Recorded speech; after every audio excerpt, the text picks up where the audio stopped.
Today I'm bringing back a little series that I had going on. It's called Try This, Not That. And if you're new to these videos, I basically pick like a category of makeup and I talk about the different hits and misses of that kind of product. So I've done like mascara and concealer and foundation and different ones. I'll link below to all the other ones that I've done, but I felt ready now to do one on cream shadows. In a lot of these Try This, Not That videos, I've really separated things out into little subcategories, but I don't really feel like that's necessary with the cream shadows. So I'm just going to kind of go through the ones that I like and the ones that I don't like. Besides ones that come in little sticks and ones that come in the pots, there's not really that many ways to like break this down, and I think it'll just be easiest to understand if I do it this way. But the ones that I'm calling my Try This are like my most favorites. This video isn't going to cover every single kind that I have. If you know I have another kind that you've seen me use and it doesn't get mentioned in this video, that means maybe I haven't tried enough of that particular line to have formed enough of an opinion on it yet, or it's just kind of middle of the road.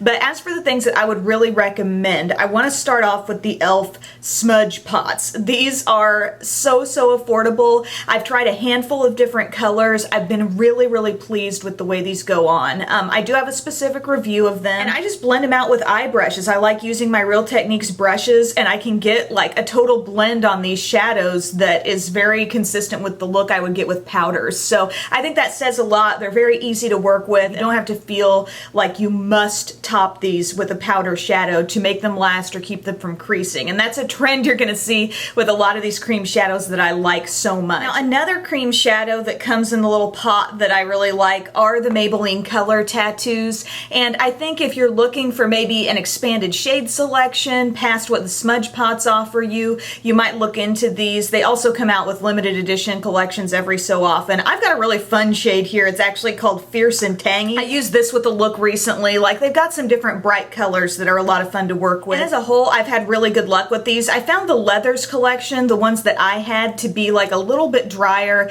than other color tattoos from just the regular line that I had used, but I love this one. Inked in Pink is another great like thing to use as a base for different pink and mauve tone looks you might like, but I'm a fan of the color tattoos and I have had really nice staying power with them just on their own. A third recommendation that comes in a little pot like this, these are the e.l.f. Long Lasting Lustrous Eyeshadows. This is not something that I really suggest for wearing on its own and getting amazing staying power, but I really like these as kind of a topper or an accent to your look. They're a really interesting kind of mousse-like lightweight texture. You get like a really metallic kind of wet look out of them, and it's so pretty if you just want to pat that like right on your lid after your eye look is done. You guys know I love my shadow sticks, and I have got to pass these along to you.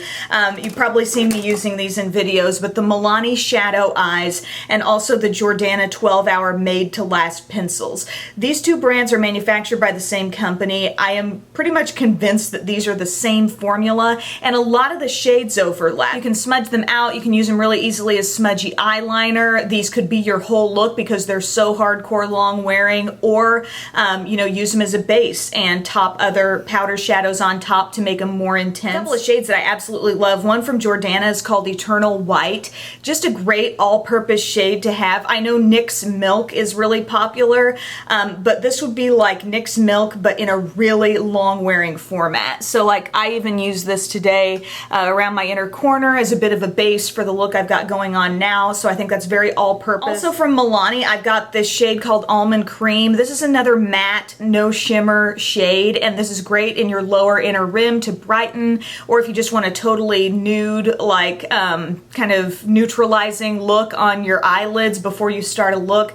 This is really nice for that too. But even beyond those staple kinds of shades, in both of those lines, there's a lot of fun colors as well. But a format that I really love are the sticks that twist up, that you don't even have to worry about sharpening. They're a really nice size. You know, they're not too oversized. They can easily smudge down on your lower lash line, but still the staying power that I'm after. And Avon Extra Lasting Shadow Sticks are so beautiful. They've got some really gorgeous shades, and the one that I've loved the most is called Amethyst. It's kind of like a smoky, purpley taupe type color. It's so gorgeous. It looks so pretty as a standalone shade. It reminds me so much of the size and just, you know, the functionality of the Mally Evercolor shadow sticks that I love so much. If you're placing an Avon order, these are so good. I would really recommend them.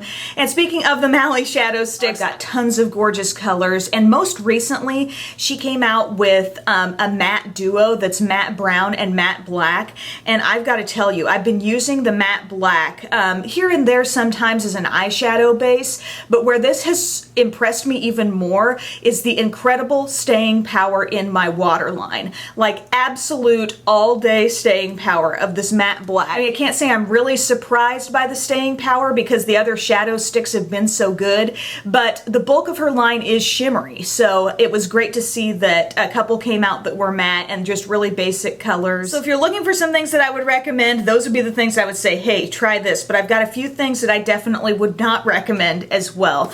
A couple of big flops for me from a couple different drugstore brands. These double-ended like shadow sticks.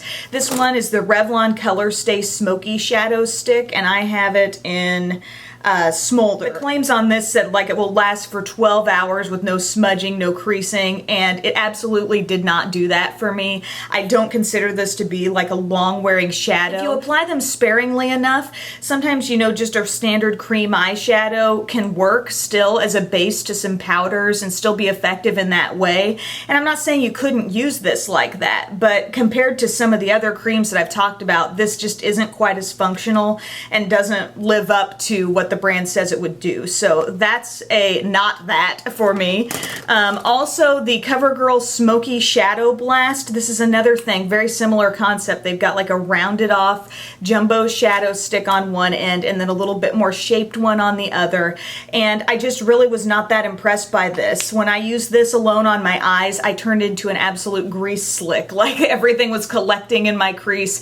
It was not pretty at all. Could maybe still be used as a base and you could get away with it that way if you were willing to put powder shadow on top, but that's not the way it was marketed. They make it seem like it's a real easy, just swipe it on and go type of product, and I didn't find it to be that way for me. The e.l.f. waterproof eyeliner crayons. I have a couple of these, brown and pitch black, and when I first got these, I can admit they did draw on fairly easily, and I was not able to like wipe them away, so I was kind of impressed by that, but they dried out on me so quickly. I don't know if you can tell, but this brown here is totally shrunk like in its tube, and it will not ride off at all. If you're looking at e.l.f., check out the Smudge Pots, and I say that again in comparison to these cream shadows from the Studio line. There's just a little bit of product and a big bulky amount of packaging there. The shade I have here is called Dawn.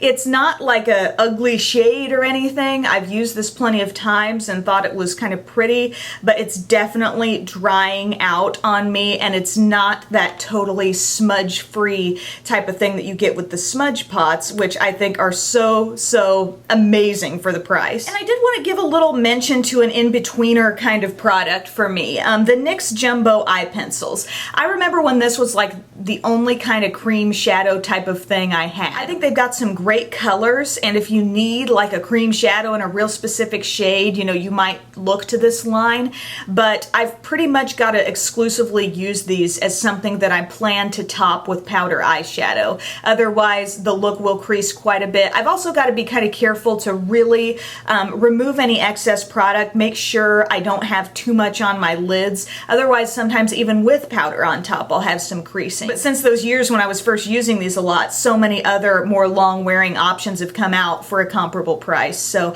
I kind of give this like a average type rating. There are so many brands coming out with cream shadows anymore, so hopefully this helps you navigate some of the things that are out there. Thank you so much for watching this Try This Not That video, and if you've got any requests for the next one you want to see, tell me what product category you're interested in and I'll start working on it. Thank you guys. Bye.